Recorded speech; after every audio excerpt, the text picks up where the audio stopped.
When I look into your eyes, I can tell that we are feeling the same hurts, hiding the same scars. We both got our reasons for giving up. What could I say that would ever convince you that every moment, all you've been through, is somehow being written by a God of love? There's a bigger story, with a better hero. It's got a greater ending, something only he knows. And the best news is you don't have to always be stronger than whatever comes at you. You're in a bigger story, it's got a better hero. When you look at your mistakes, and it's got you asking, why does God just let it happen? You'd rather be the author of your own life. But can't you see how much you matter? See his love in every page and chapter. If only you could realize there's a bigger story, with a better hero. It's got a greater ending, something only he knows. And the best news is you don't have to always be stronger than whatever comes at you. You're in a bigger story, it's got a better hero. It's not over, it's not over. The best is yet to come. It's not over, it's not over. Just keep holding on. There's a bigger story, with a better hero. It's got a greater ending, something only he knows. And the best news is you don't have to always be stronger than whatever comes at you. You're in a bigger story, it's got a better hero.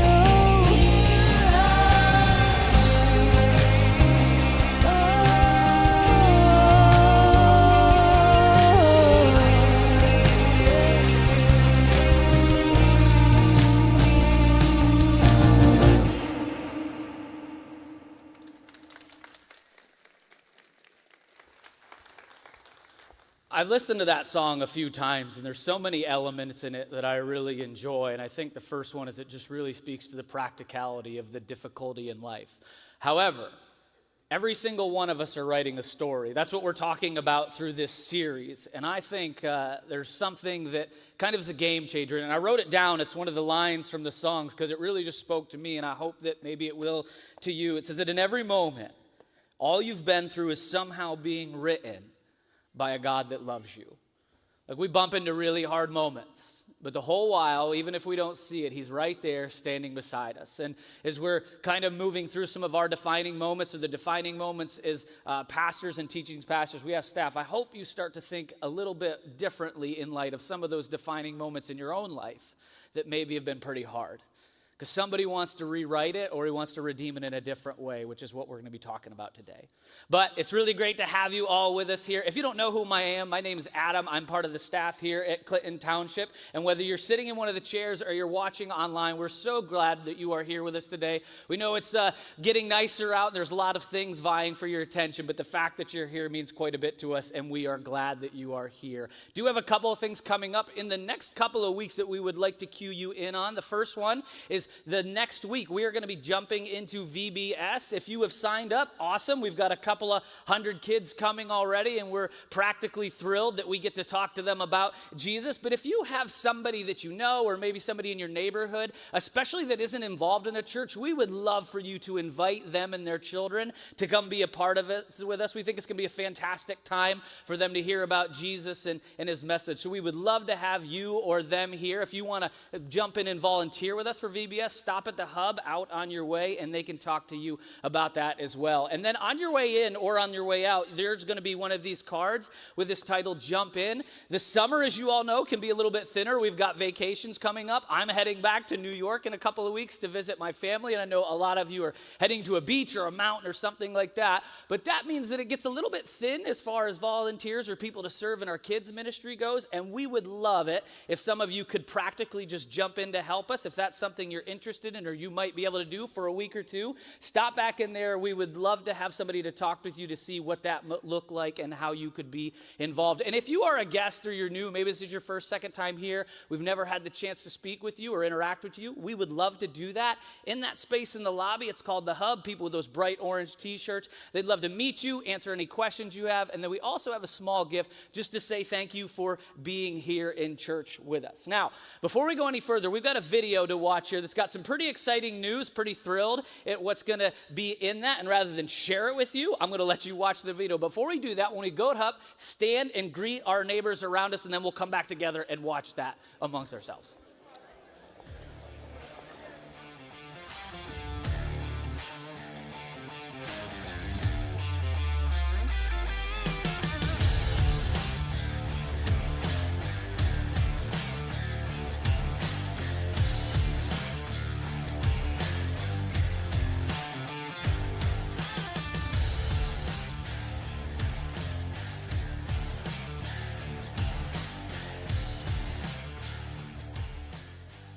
From before 1990 to 2019, God called me and allowed me to lead this place called Kensington with some of the greatest leaders and people I've ever known. And it's been a wild journey, full of beautiful surprises, unforeseen heartbreak, challenges, constant. And if I were to write them all down, I know I would need 3 or 4 books to capture, even to begin to capture those memories. And thankfully, over these years, God has continued to lead the way. And there have always been a great team of men and women to help navigate all those messy and uncertain situations. And the people I've had the privilege to meet along the way, including you, so many priceless and unforgettable faces. And one of those faces is this beautiful man sitting next to me, Craig Mays, Dr. Craig Mays. And a lot of you know him from our Clinton Township campus, where in October of 2020, he agreed to be the interim lead over there at Clinton Township as we continued our search for a permanent lead for Clinton. He held that position for a little over a year. He's been an amazing leader in that role, and so grateful that Adam Karshner is now the head at Clinton Township, and I love your mentoring and pouring into him. But a lot of you probably don't know that Craig was on our staff at Kensington, even in Clinton Township, long before that. We hired Craig back in 2000 to help people grow spiritually in practical ways. Craig was also a teacher on a regular basis at our weekend. The midweek services were incredible, and he served as an elder.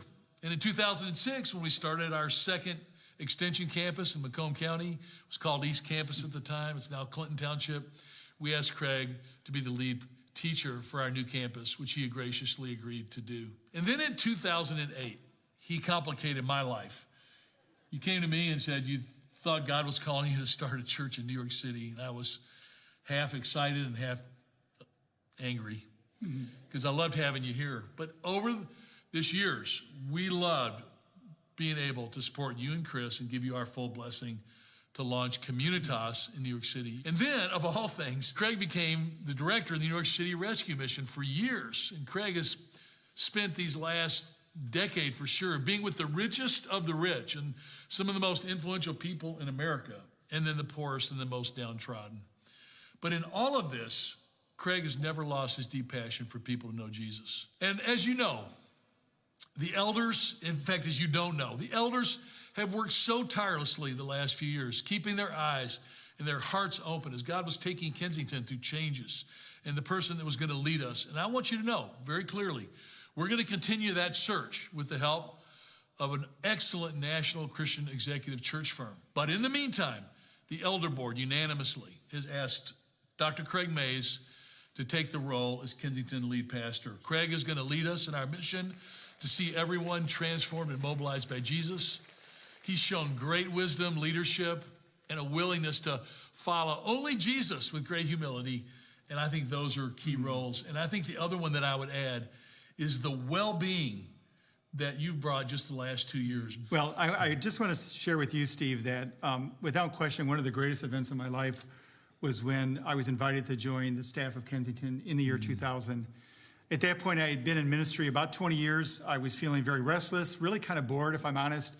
And Chris and I sensed that God was leading us into a new direction, and Kensington turned out to be what he had in mind. The two things that stand out were the emphasis on the one, your love for Luke 15, the lost sheep, the lost coin, the lost son, that really defined the DNA of Kensington, and then the global outreach that began to develop. And in fact, the year 2000, you and I took our daughters, dragged them all the way over to India to meet Jaya Sankar. And Jaya in India became our first global partner. And then the following year, it was with Julius. But that trip planted the seeds in my life that I think led us eventually to New York to serve the poor.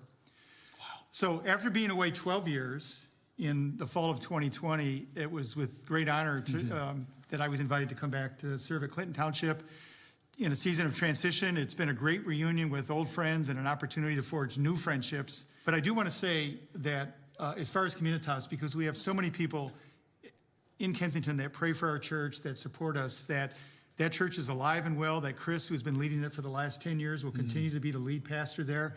And I will be serving here in Michigan, and together we've figured out the last 2 years how to make this work, where we've been married 37 years, so we know how to make it work, that we can serve these two beautiful churches, the parent church Kensington and the daughter church Communitas in New York City. The other thing I want to just share with you, Steve, in this moment is that you really are one of my heroes. The first time I heard you cast vision, it was when we were introducing Vision 2020. Yeah. You remember that? And it was just a staff and some volunteers gathered together. And I listened to your heart, and you wept over the vision of church planting. And I went home and told my wife, Chris, I will follow this man anywhere. And really, New York City was you. You inspired me. And now coming back to following your footsteps here, I never thought following you would literally mean this, but I am honored. And we're going to move forward. I want you to know that I think the elders have sensed that it's not time to stand still, that we want to build on the firm foundation of your 32 years of amazing leadership. There's much to do in the days ahead. As lead pastor, I am super excited to serve alongside of the elders, the lead pastors of our 6 campuses, who are all extraordinary, and the nearly 200 staff, to continue to effectively minister in a rapidly changing culture. My passion, my personal passion, is to help people to know and follow Jesus. We will continue to pursue the one who is far from God, and at the same time, to effectively develop fully devoted followers of Jesus. And we're going to continue to move out into our local communities, and we're going to stretch our influence to the corners of our planet. We will step with intentionality into this season of theological reformation that is taking place. And in the name and in the wisdom and grace of Jesus, we will be his voice and his hands in the midst of our current cultural upheaval. You know, the legacy of Kensington is immense, yet I believe that the best years are ahead.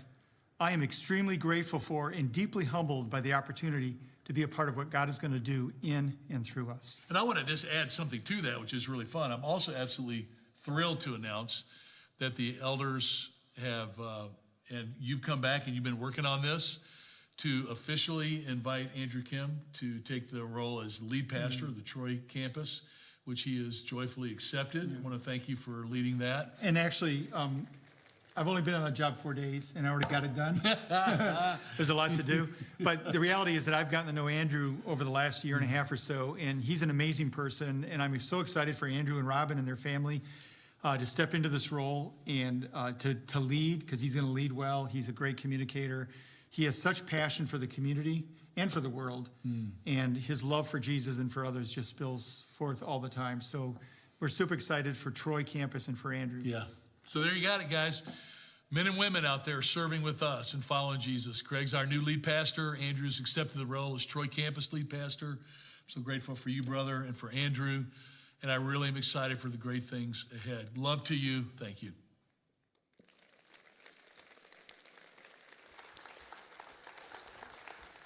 First, let me say how excited I am for Troy. I've got to know Andrew over the past 6 months. I'm so jacked for him. They've got a great leader, and I'm glad that he's going to be out there alongside. So then I can't tell you how pumped I am to have Craig. He's been such a help, friend, mentor to me in these past 6 or 7 months. If I haven't stepped in it, just know it's probably because of him and other people on the team. So really appreciative, really excited about where our church is going, and I think that's a fantastic thing that we all get to celebrate. So with all that said, let's go ahead and get ready. We are in week 2 of our Defining Moment series. We have somebody from our teaching team. She's a teaching pastor named Shauna to lead us through her story. You guys are a little bit more lucky, I guess, than the other campuses because we have 2 live speakers telling their own story. I've got to hear a lot of Shauna's heart and her message through this, and she's going to talk about perfection and then kind of build it up in light with a Bible story that's going to be familiar to some of us and then maybe not as much to others, but there's great things in it, a lot of practical application through it, and I think in the end we want to connect it back to that song. Through our whole story, through these moments that are good and bad, man, there's a God that loves us. There's a God that wants to come alongside us and shape both the good and the bad to make us into something that he can use in this world. And we're going to start this out with a video that Shauna has shot. So we're going to watch that together, and then she's going to come up and lead us through today.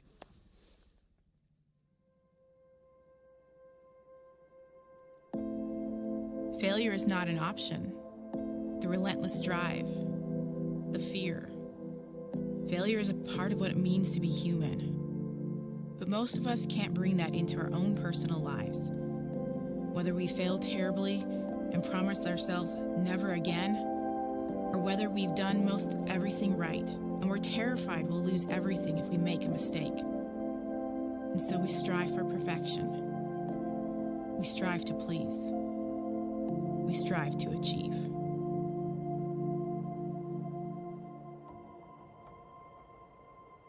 When I was in Bible school, one of the things that we were a part of was this motivational school assembly program. It was a program that got to travel locally and nationally. We would go to middle schools and high schools. We would bring this message of going for your dreams, dream big, you can overcome things, anything is possible, this big motivational kind of thing. But the best part of it, and really the intentional part, was the conversations that we would have afterwards. Those times where you could be sitting in the bleachers and with one-on-one with a student, and they would just start sharing their life. I got to do that throughout my whole Bible school experience. And in my final time, I actually became a leader in that. I remember this one school very specifically. We had been instructed by our director that we were to just come back afterwards. We're at the school, though, and it was incredible. The assembly was amazing. And afterwards, our team is connecting. They are connecting with students, connecting with faculty. It was just an incredible time. And so myself and one other leader, we just said, you know what? We need to stay. This is the meaningful work. This is significant. This is why we do this. This is why we come to the schools. And so we did. We stayed, and it was just amazing. And we were so excited. We got back. We're unloading the truck and the van and everything. And we were just all riding high because of just what an amazing assembly this had been. And so about an hour or so later, I received a page. Not a text or a phone call, but a page. And it was to come see the director in his office. And so I'm thinking, oh my goodness, he's going to come. He wants to hear all about this amazing assembly that we had been a part of. But soon as I stepped foot into that office, it was the complete opposite. You could feel the anger and the tension in the air. And he was irate because we had not come back. And instantly, I knew. I was like, oh my gosh, I have messed up, and I have messed up big time. And it destroyed me. The director did everything that he knew how in that moment to make sure that I would never make a mistake again and that I was going to pay for it. I don't remember how I left the office, but I just beelined for the bathroom. And I just stood there, completely broken, shattered, and just not even knowing what to do. And I stood there going, I don't have anywhere safe to go. Here I am at Bible school. I'm over 1,000 miles away from what probably would have been my safe place, my home where my family was. They lived in another country, and I just stood there going, what happens now? how do you keep going? I mean, there was nothing left in me, nothing that would want to ever step foot in another school, to do a school assembly, to just walk out and just join the other students, to be with the people that I had been doing life with for the last couple years. And so I kind of just took a moment. I looked in the mirror. I kind of got to this point where I just said, okay, well, you got to suck it up and get back out there. But you also can't let this ever happen again. My response became, well, you can't experience that again. So let's go the complete opposite. Let's not live in failure or mistakes, but let's make sure we never allow that to happen. My life became this striving, this aspiration for perfection. But then there's like this opposite side. There's this striving for perfection, making sure everything is excellent, everything is perfect. But then there's this side where, because you're not, and because of this experience that I failed and the response that I got from that person, that means then, since I'm not perfect and I'm not making it, then I must not be of any value. And all of a sudden, that failure becomes that defining value of who I am. Creates these insecurities. And those seep deep. They seep into all areas of life. They definitely seeped into my relationship with God, but into my relationship with my husband, and as we started a family, and in all the activities and my work and everything, it was always this need for perfection. But since I can't attain that, then I'm always less than.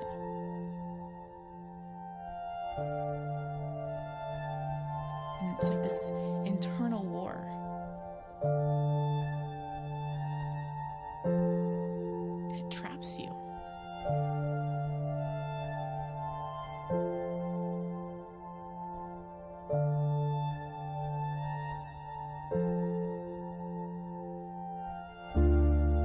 You've always got me along a clear path on a rocky road, reaching out a steady hand, a solid place to land.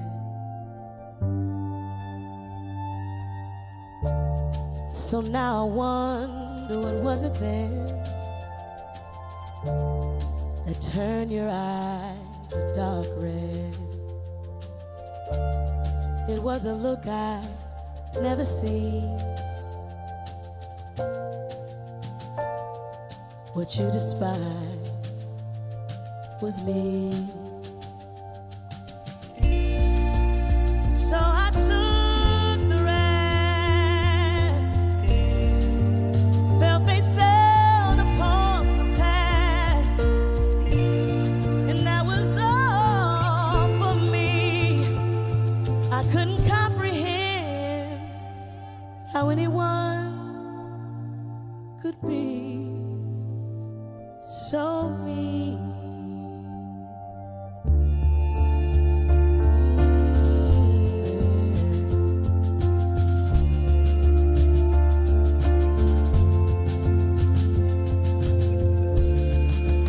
Several years have come and gone, and I've learned to get along, to be the first one to agree, to always be the one to please. And I don't make many mistakes. I'm good at finding 1,000 ways.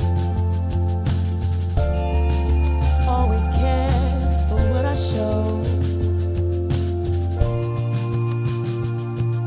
to lie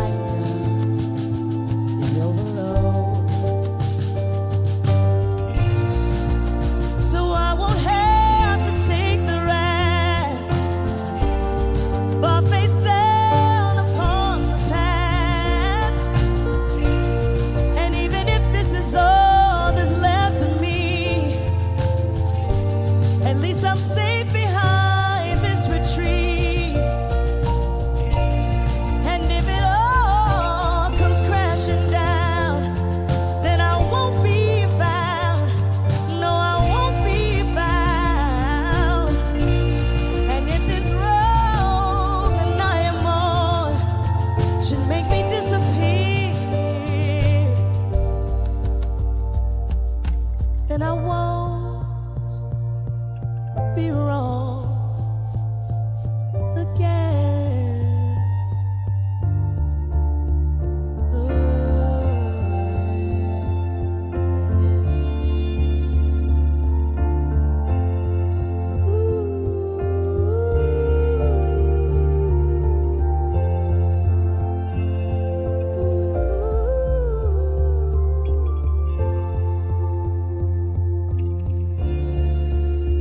I won't be wrong again.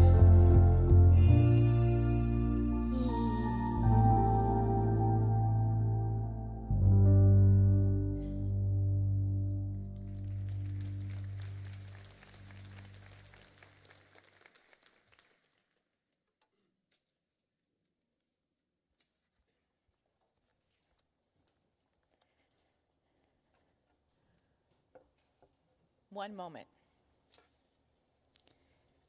Just one defining moment created a ripple effect that defined perceptions, character, and behavior. One mistake led to years of striving for precision. One failure led to a journey of unstable perfection. Today, we're going to lean into those moments of our lives that sometimes we'd rather hide away. The mistakes and the failures.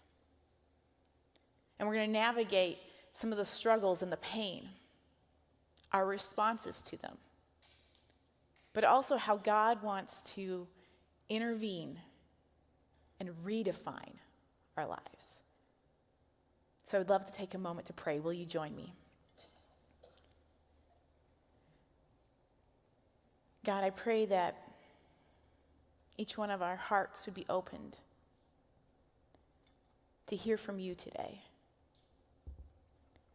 That we'd be able to see maybe in a new light the parts of our lives that we've tried to ignore, the pain, the failures, but that we'd step in to what you have for us.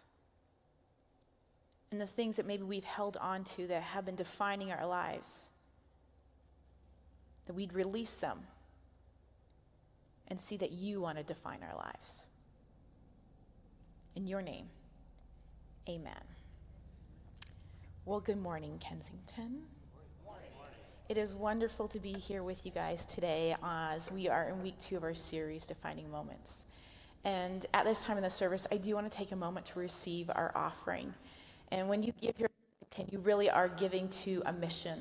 And that mission is for people to experience the love and the hope of Jesus, which really is a defining moment for so many people. And that happens in so many different ways here at Kensington.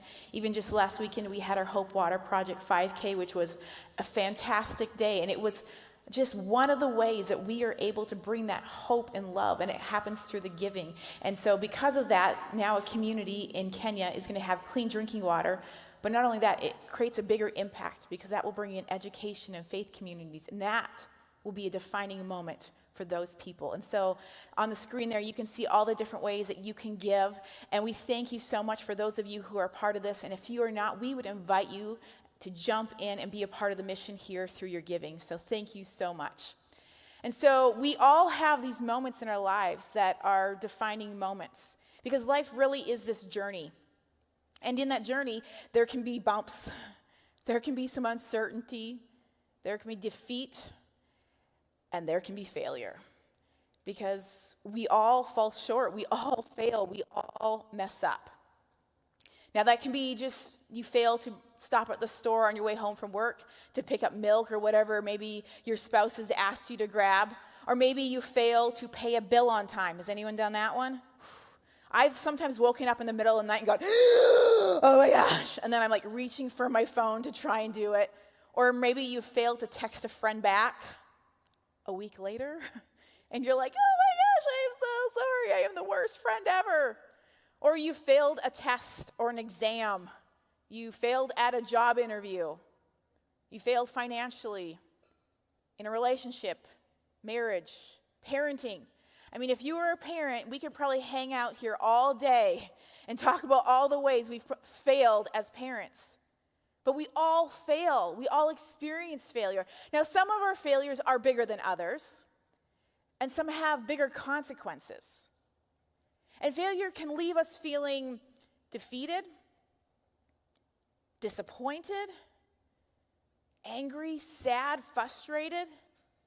And it can be because of the failures that we have done, like something we have happened that we were all a part of it, but it can also be because of the failure of someone else. And sometimes it's even both.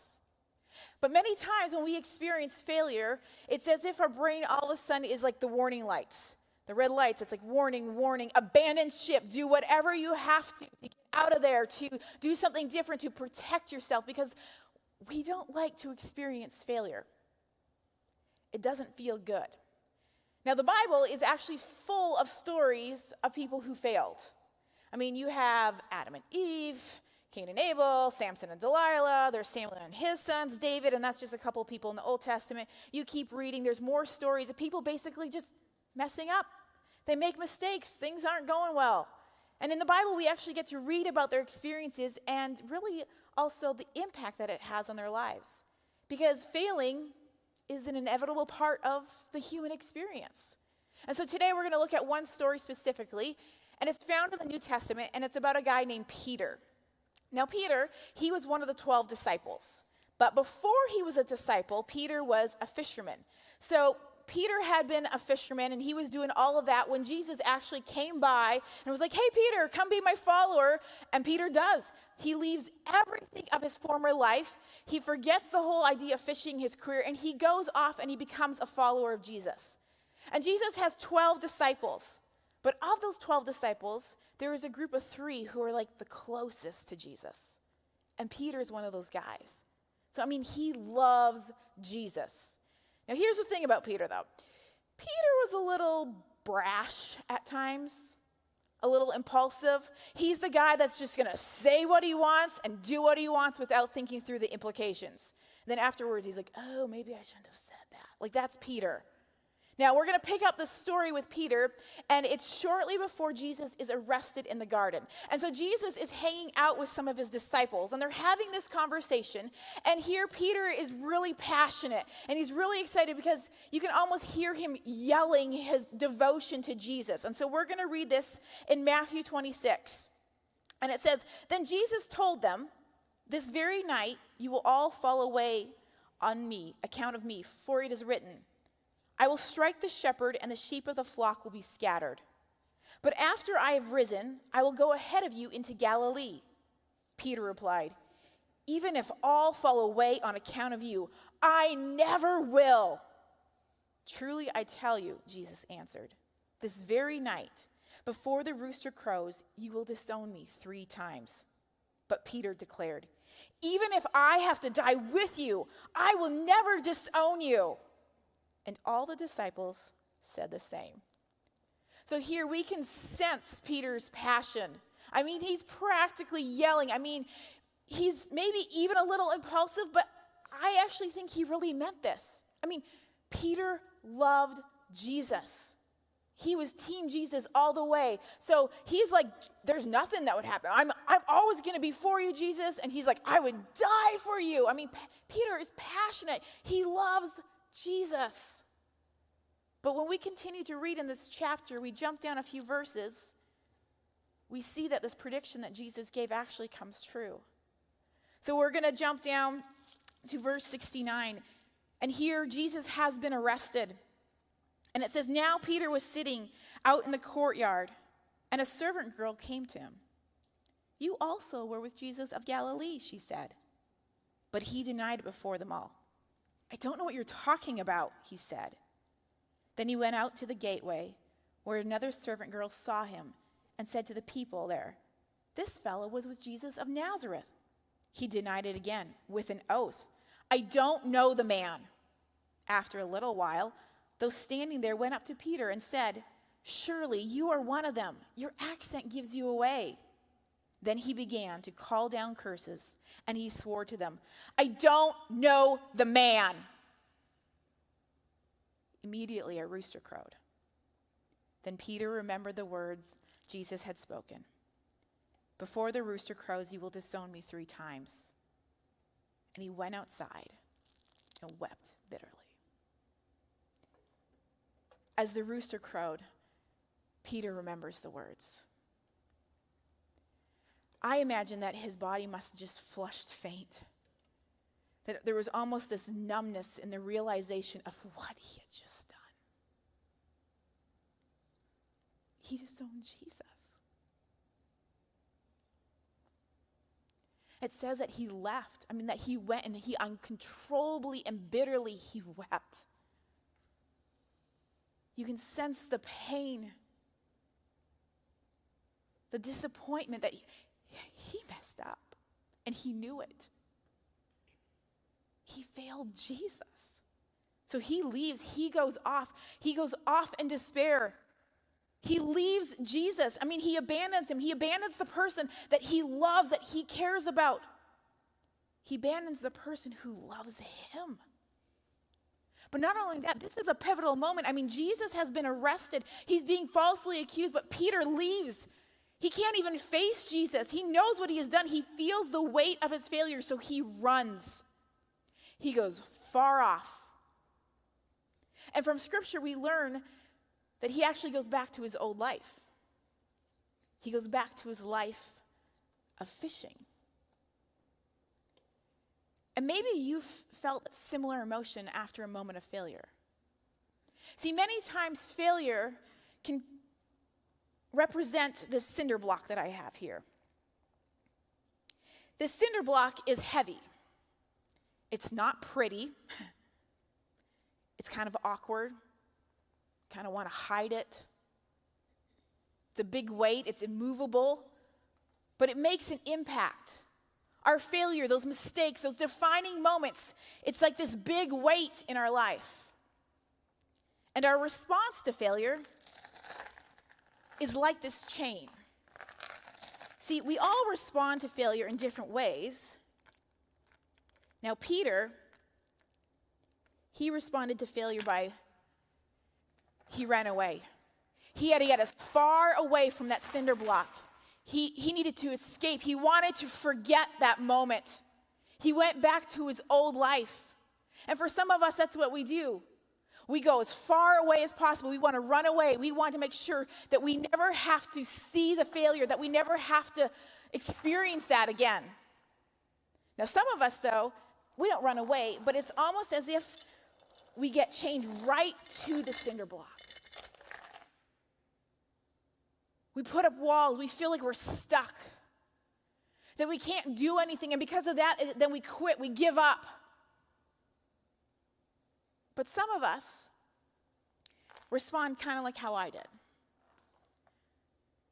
We want to make sure that we will never experience failure again, so then we try to live perfectly. So whatever that means, if that means we have to carry this with us wherever we go, we'll do it. Maybe sometimes we'll try and hide it, we'll wear it, but we will do whatever we have to, no matter how tiring this gets, because we do not want to experience failure again. So we will make sure that we will live perfectly. But the thing is, no matter how we respond, we're always chained to the failure. Doesn't matter how far away we run, doesn't matter if we get stuck, doesn't matter how perfectly we live our lives, we are still chained to the failure. So I responded in a way to make sure that it would not happen again. I tried to live perfectly. Now, we all have some degree of perfectionism, and that's not like a bad thing. Think about this. You want an airline pilot or your surgeon, you kind of want them to do the very best job possible, okay? Like if they can be perfect, that's what we want. And some degree of perfection can actually inspire us. It can help us achieve our potential. But I think it's also important to know that there is a difference between perfection and excellence, because sometimes those lines kind of blur. I know they did for me. See, a person who is striving for excellence is really giving their best out of a given set of talents, their abilities, their time, their resources. But a person who is struggling with perfectionism is fueled by failure, by pride, with this almost obsessive need to make sure everything is perfect, which really then can result in the harmful neglect of other and good, necessary things. Because perfectionism really is driven by this fear of failure, of not meeting expectations, of facing criticism. And that was 100% me. Even to this day, I think I still struggle.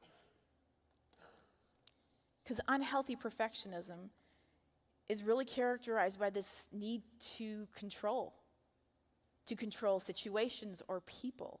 And then people can become extremely picky and preoccupied with making sure everything is flawless, because then even almost perfect is seen as failure. And really, perfectionism can be so destructive. It can lead to toxicity and really damage a person because it leaves you with feelings of unworthiness. There's low self-esteem, which then can lead to sleep problems, eating disorders, psychological distress, and more. But it really becomes a very controlling thing, and you almost get trapped by yourself. It's been really interesting over the last few weeks to be preparing for today, for this service. And as I dove not only into my own defining moment and the years that followed, but really just to see perfectionism in a different light, it was honestly really sobering and heartbreaking to see the years of my life that I was trapped by this chain and the damage that it caused in my own life. Because the thing is, the longer that you live in an unattainable world of perfection, the harder it is, because these chains just become heavier. It's harder. It's a greater weight. Now, we don't see Peter necessarily struggle with perfectionism that we know of. But we do see that he had this response where he ran away. Now, he goes back to his old life. He goes back to fishing. Now, the good news is that that's not the end of Peter's story. And there's a day where he actually has another encounter with Jesus. And so this is after the crucifixion and the resurrection. And Jesus, he heads out to the Sea of Galilee. And on the Sea of Galilee is Peter and a few other disciples, and they're out there fishing. And they end up having breakfast together on the shore. And then Jesus and Peter have this one-on-one conversation. And we read this in John chapter 21. It says, when they had finished eating, Jesus said to Simon Peter, "Simon, son of John, do you love me more than these?" "Yes, Lord," he said. "You know that I love you." Jesus said, "Feed my lambs." Again, Jesus said, "Simon, son of John, do you love me?" He answered, "Yes, Lord, you know that I love you." Jesus said, "Take care of my sheep." The third time he said to him, "Simon, son of John, do you love me?" Peter was hurt because Jesus had asked him a third time, "Do you love me?" He said, "Lord, you know all things. You know that I love you." Jesus said, "Feed my sheep." So here on the beach, Jesus asks Peter if he loves him. And he asks him 3 times. 3 betrayals led to 3 affirmations. Jesus did not hold Peter's failure over his head. It's quite the opposite. We actually see Jesus extend love and grace. And he also tells Peter, like, that failure, that does not define you.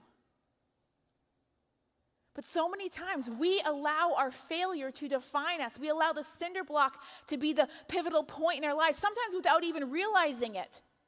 And it really can create this distorted view of ourselves, because when we see ourselves as the cinder block, as the failure, then that's how we define ourselves. So I'm a failure, I'm a nobody, I'm just a mess up. I'm never good enough, I'm a disappointment, I'm hopeless. But we are not our failures.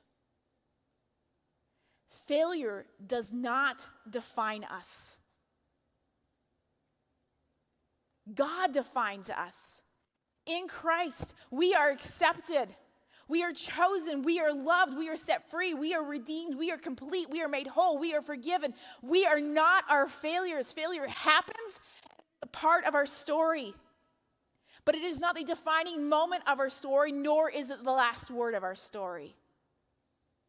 So Jesus, he's with Peter on that beach, and he pours his love over him. And he reminds him that he is not defined by that failure. And he does that by refocusing Peter. He shifts Peter's focus. He shifts Peter's focus off of himself. He shifts his focus onto something that's bigger, that's greater. He shifts him to a focus that is fueled by love. But see, many times we are consumed with the failure, or we're consumed with our response, whether we ran away, we put up some walls, or we're trying to overcompensate, we're striving for perfection. We get consumed with the failure and our responses to that. And the thing is, then we're only really living out of this chain. And it gets more tiresome, because the longer we go trying to live a life in response to that, we feel like we can't, because this is what defines us, so this becomes our focus. And when this becomes our focus, it actually creates a distance and space in our lives. Space between us and others, but space between us and God. And God wants to shift our focus. He wants to shift our focus off of ourselves. He wants to shift our focus off of that cinder block, off of the failure. He wants to shift our focus to something that is bigger and greater purpose than us, to a kingdom purpose. We are all invited into this life that is rooted in Him. Faith dependent, through authentic acts of love, a life that moves us towards fruitfulness, that is expressive of a relationship with Him. But He wants to shift our focus, because that's not it. And so we see Jesus do this with Peter. He shifts his focus, but in that He also gives him some instructions. He says, feed my sheep. Now, when He says feed my sheep, He's not literally like go out to the farm, find Mary and her little lamb. That's not what's happening here. It's symbolic of go give people this message, my hope, my love to other people. And really what is so beautiful and so profound about this moment is that earlier in Peter's life, in a moment with Jesus, in a conversation, Jesus had told Peter that he was going to be influential, that he would be foundational in building the church. Now, if I was Peter, at this point, I'd be thinking, well, that's a thing of the past. I messed up. I disowned Jesus. There's no way. He's probably just hoping to survive life. But Jesus is like, no, Peter. Peter, that's not it. Jesus saw Peter at his worst moment. And He loved him. He loved him, and He let him know, I'm not done with you.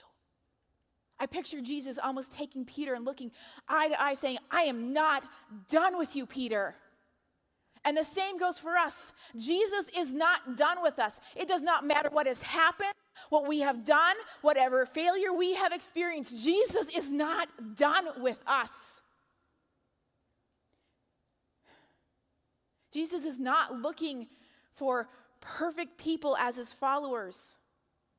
He wants real, imperfect people. People who can be changed by His love. When you continue to read the story about Peter, after the ascension of Jesus, Peter goes on to be the main speaker to a crowd of people in Jerusalem that had gathered on the day of Pentecost. And this moment is the beginning of the church. And then Peter actually goes on to be influential in making the church available to the Jews, to the Gentiles, to the Samaritans. Basically, he makes it available to everybody. That promise that Jesus made Peter, that he would be foundational in building the church, it's fulfilled. Peter's failure did not stop what God had planned. And for us, whatever failure, whatever mistake you have made in your life, however you are living in response to that, that is not the end of your story. That does not disqualify you, because God has more for you. Now, when we go back to the beach with Peter and Jesus, really what is so profound about that moment, beyond the future impact that Peter will have on the church, is that we have to remember Peter had run away. Like, he had gone back to his old life, fishing. My guess is probably because he felt some shame. He was embarrassed. The pain of that betrayal. Maybe the insecurity that he could no longer live up to the expectations of what he thought life could be. And maybe you felt that too. But Jesus went and found Peter. Jesus went to where Peter was. He was out fishing. See, Peter didn't have to get to a point in his life where he was like, well, I'm just going to fix myself up a little. I'm going to figure this out. I'm going to go on a road trip. I'm going to find Jesus. We can work this out. No. Jesus came to Peter. And he does the same thing for us. Jesus meets us in our failure. He meets us wherever we're at, however big or small the cinder block is, however far away we are, or we've wrapped ourselves up in the chains. Jesus meets us in our failure, in the brokenness, in the cover-ups, in the messiness. He meets us in our failures. He went and found Peter, and then he extended him grace. He said, Peter, this is not who you are. He extended him grace, and Jesus extends us that same grace. His amazing, phenomenal grace. In Romans 3 it says, for all have sinned and fall short of the glory of God, and all are justified freely by his grace through the redemption that came by Christ Jesus. We all fall short. We all mess up. We all make mistakes. And Jesus will meet us in the mistakes, but he will also then offer us his grace.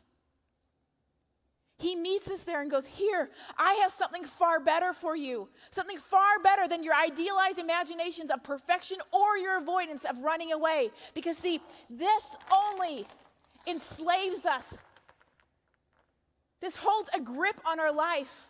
Whether we're living in the fear of future failure or the response of what has happened, this thing, and the longer that we live here, the heavier it gets, the more burdensome, because we're always trying to live in response, whether we're trying to cover it up, or trying to pretend that it doesn't exist, or we're trying to get as far away. We keep running, but the chain will always be there. But you see, this gift of grace that God gives us, it changes everything.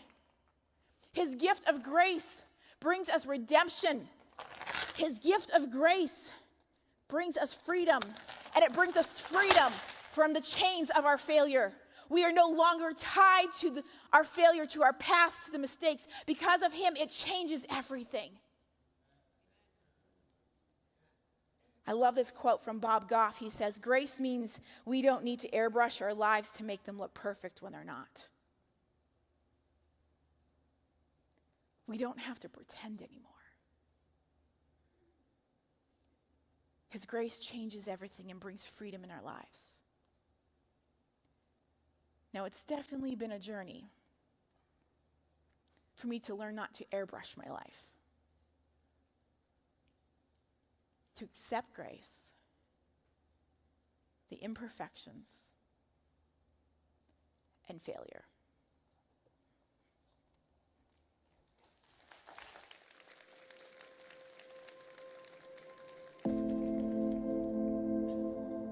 I remember this one time, I was with a coworker, and I don't remember what the mess up was or the mistake. I had done something. I had failed at something. And all I saw in that moment was that now yes, once again, I'm a failure. I'm a loser. I'm nobody. I mean nothing. And this coworker, he took me and he pulled me in real close, and he took my head and he pulled it right up close, and he held it there with his hands on my head and just spoke words of life, words of who God sees me to be. And as he was speaking these words, it was like destroying all of the things that I was thinking about myself, all of the negativity, all of the insecurity, all of the ways that I was devaluing myself. He was speaking these words of grace and love, of who Jesus sees me to be. Another important person really in that journey has been my husband, because this would flesh out in some ways, not just at work, but in marriage and in family and in life. But I've had these people that have shown me that it's okay, that failure is not fatal, and that in that also that God wants to meet me there. That I actually don't have to strive or be perfect to be a follower of Jesus. He's not looking for that. That he actually will come meet me in the brokenness, even today. I don't think I'd say I've completely figured this all out. And I still kind of get mixed up in striving for excellence because I highly value it. But I've been on a journey of learning God's grace, his grace for me. And that it's okay because he accepts me just as I am.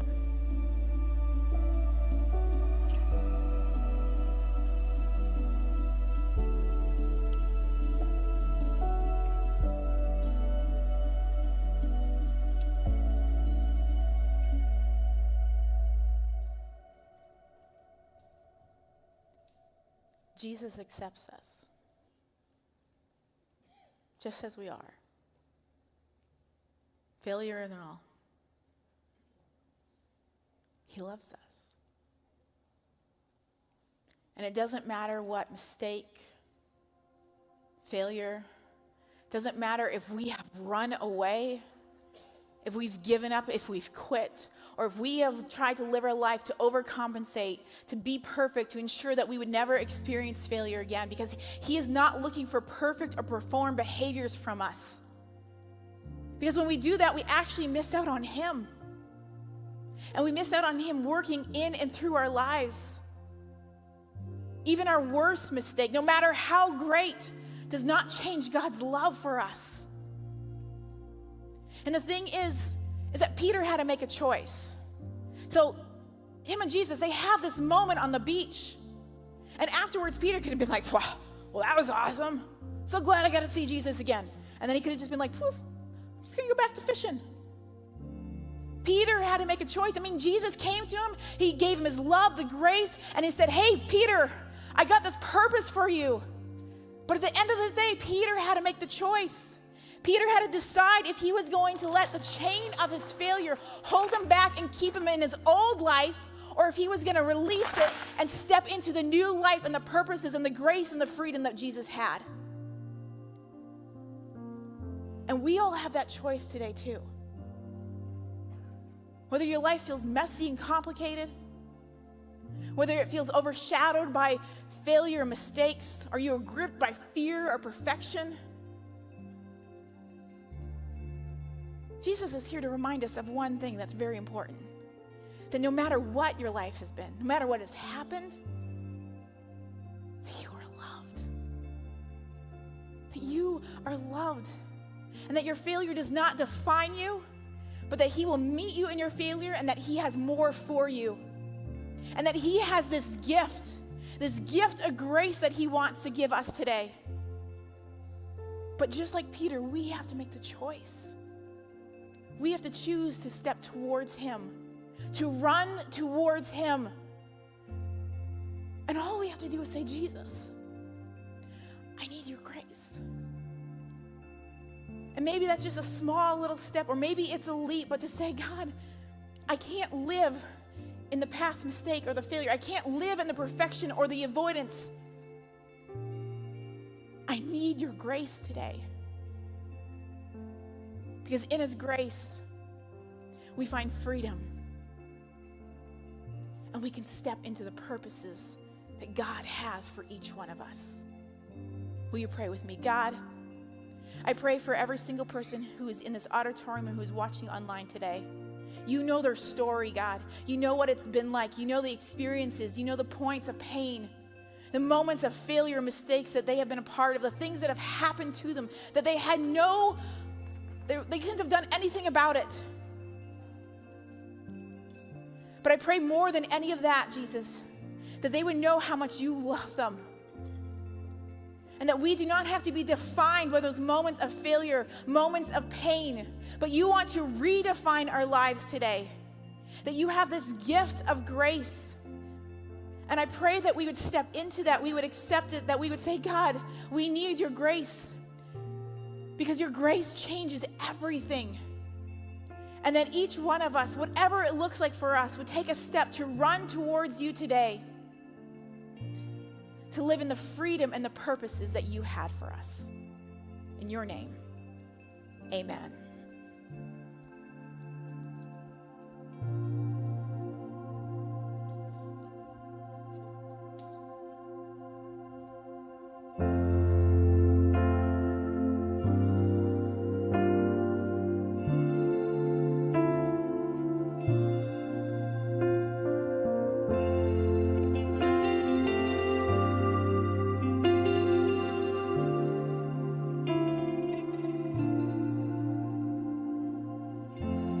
I've carried a burden for too long on my own. I wasn't created to bear it alone. I hear your invitation to let it all go. I see it now, I'm laying it down, and I know that I need you. I run to the Father, I fall into grace. I'm done with the hiding, no reason to wait. My heart needs a surgeon, my soul needs a friend, so I'll run to the Father again and again and again and again. Oh, oh, oh. You saw my condition, had a plan from the start. Your son for redemption, the price for my heart. I don't have a contest for that kind of love. I don't understand, I can't comprehend. All I know is I need you. I run to the Father, I fall into grace. I'm done with the hiding, no reason to wait. My heart needs a surgeon, my soul needs a friend, so I run to the Father again and again and again and again. Oh, oh, oh, again and again. Oh, oh, oh, my heart has been in your sight long before my first breath, and running into your arms is running to life from death. And I feel this rush deep in my chest. Your mercy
God's arms are just wide open. And he says, just run to me.